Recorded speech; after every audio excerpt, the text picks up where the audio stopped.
We're here with David Kyle in Gainesville, Florida. David's here to teach 5 days of Mysore-style Ashtanga yoga practice, and he's given us a little bit of his time this afternoon to talk about exactly what that is. Seems like there's a little confusion out there in the yoga world as to how that works, so we're going to spend a few minutes chatting about that. So what's your elevator pitch, David, if you've got somebody who's emailed you, given you a call, they're curious, they're thinking about coming to class, how do you explain Mysore-style practice? Good question, and of course,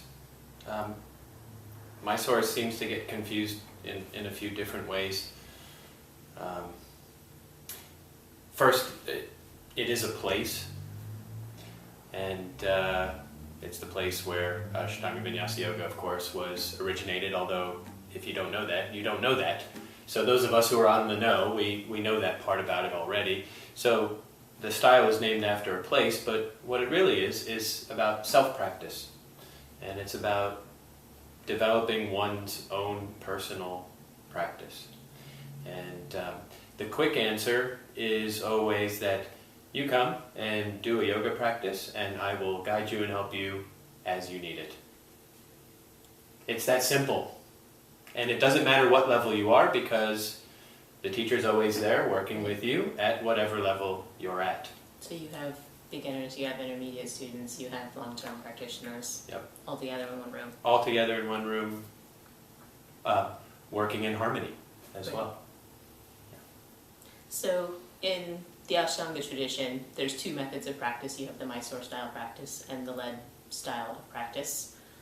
Can you explain a little bit about what each is for and what the differences are? Sure. Well, the original method, so to speak, is what we call the Mysore or self-practice method, which we just talked about. And of course, in that method, it's set up in a way where, because the teacher is working with your individuality, they give you and tailor your practice to you individually. Contrast that with the lead class, and everybody has to go through the same movements at the same time, at the same pace. And there's more to say about the differences, and to be fair, they both have their strengths. Right. I don't know that either necessarily has its weaknesses, but the lead class, I think, has become really popular because of a few reasons. One that, and again, it's not a bad thing, but one of them is simply economics, and people tend to be more attracted to a lead class. That could be for a whole host of reasons, culturally, economically, or economically in terms of time. How much time people have, how much dedication they have. And this is where I think the big difference happens in the two things. As I said already, the Mysore practice is about you doing your own practice. Right. And the lead class is about you being guided by somebody else to do a practice. So what tends to happen is you get the people who do lead classes tend to think of the Mysore practitioners as being very serious people and very deeply into the practice of yoga, which isn't false.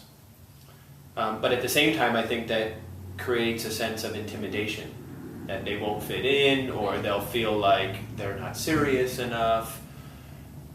When the truth is, some people do Mysore practice 3 days a week, or 2 days a week, or sometimes 1 day a week, although I don't necessarily recommend that. So you get this kind of this sort of division between the two as a result of that.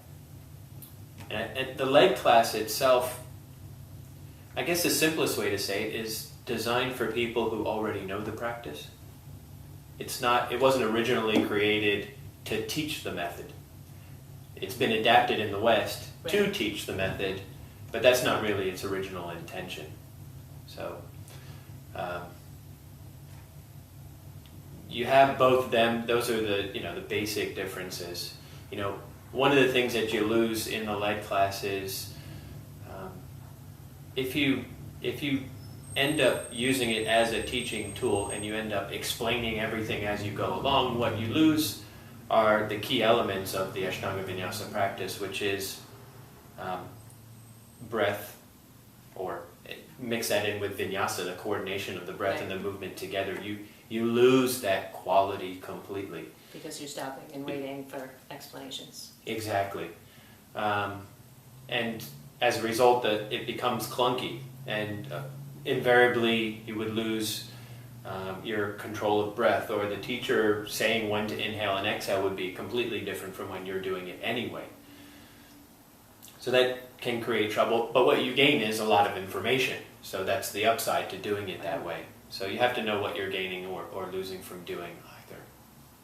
So if you're a beginner, you're getting interested in Ashtanga, Mysore classes are totally appropriate for beginners. How would you suggest they practice? Yeah, to me, I would almost say don't put a label on it at all. Because, of course, once there's a label, then there's an association in somebody's mind to what that word means. And that's where the trouble often begins.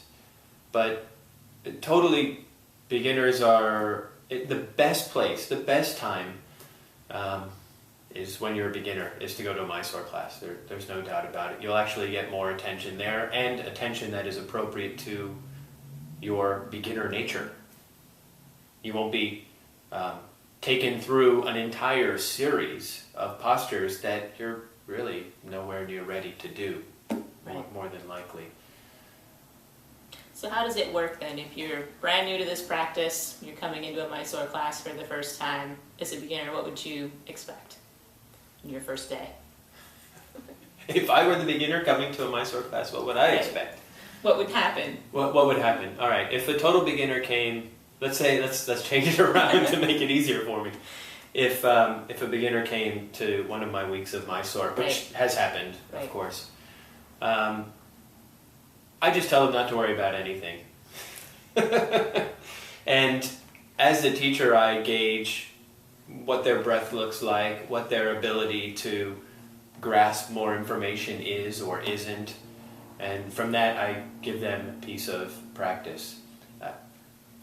It might be sun salutations plus a few standing poses, and then repeat that, so that they can memorize that little piece. Now, the way I set it up, of course, people come 5 days in a row, so I also have that, in my field of vision that they're going to be coming for the next 5 days, as opposed to just this one day this week, perhaps. So you have a longer term plan for where they're going to go in 5 days.